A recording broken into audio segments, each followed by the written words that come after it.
Okay, hello. Welcome everyone to this week's video. It's been a little while. This is the third attempt. You all have probably noticed that I missed the last week. The work in progress, sharing what we've been up to. Life has really gotten away from me, but we'll continue to try and go with the flow of it.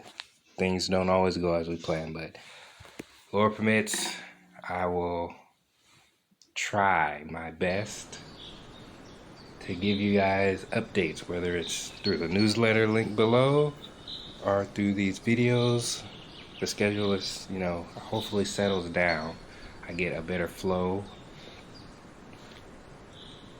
But we'll see. We just got to take it one day at a time. But without further ado, you can probably see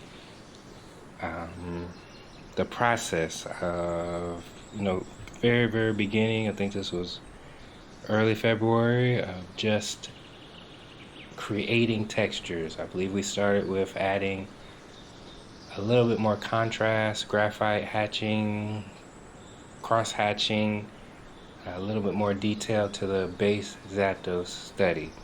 And then we went into swatching in our Etcher sketchbook. And then lastly, we took that, we scanned it, and then imported that into Affinity Designer. And then we had, some experimentation in there just to see how we can use that texture as a fill in our design font. We did that line work. We placed that as a fill, and we just, manipulated the crop, made that larger, smaller, just to see how, we can use that traditional, watercolor texture in a digital format. And then lastly, you'll see, I believe I have it on screen, the final, well, I wouldn't say final. I'm not going to say that. Yeah, I want to leave opportunity to go back to this painting. But you'll see the design iteration process for the second iteration of the designed Zapdos font. Okay, I'll leave you guys to just view a little bit more of the work in progress, what we did for that. Now come back in, give a little bit of a description for it. All right.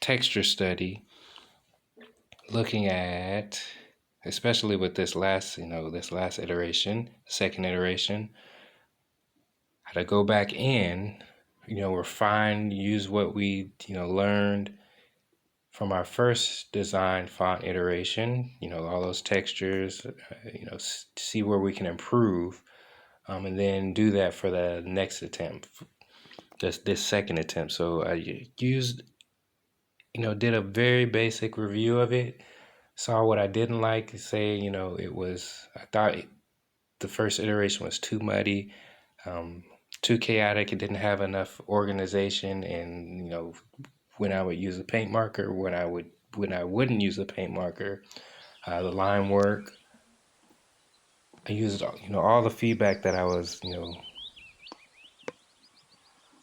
giving myself, and then I applied that to the second iteration. But also wanted to look back at some of those earlier thumbnail sketches for that design font, and then as well brought that in. So hopefully you can see the second attempt, simplified, clear, hierarchy or areas of importance, thin lines, thick lines, hatches, gouache. All that is a little bit more organized in the second attempt, as well as some of the shape language. That larger shape, it got a little bit larger. The negative space around it shrunk, but it also was better designed, at least, in my opinion. I will leave that up to you guys, what you guys think. But yeah, it went better. So I think, well, we won't call it quits. There's still a few things I want to add to this piece. Maybe that will be the digital side, but I think overall it was a good study. I hope you guys enjoyed it. And as far as what's next, I will try and, hopefully life will settle down a little bit more so we can get into what I had planned for this month. But what I thought to share is the newsletter is linked below. I'll try and update that a little bit more frequently. I think it's, yeah, just try and update that a little more frequently. Whether the videos are, once every week or twice every week, or we'll see how that goes. Okay, we'll end it off there. Thanks again, everyone. Really appreciate it. Thanks for the comments. I have some comments to go back to update you guys with. But for now, happy Friday. We'll see you guys in the next one. And once again, thank you. It's really appreciated. The likes, comments, shares, everything is very much appreciated. All right, we'll see you guys in the next one.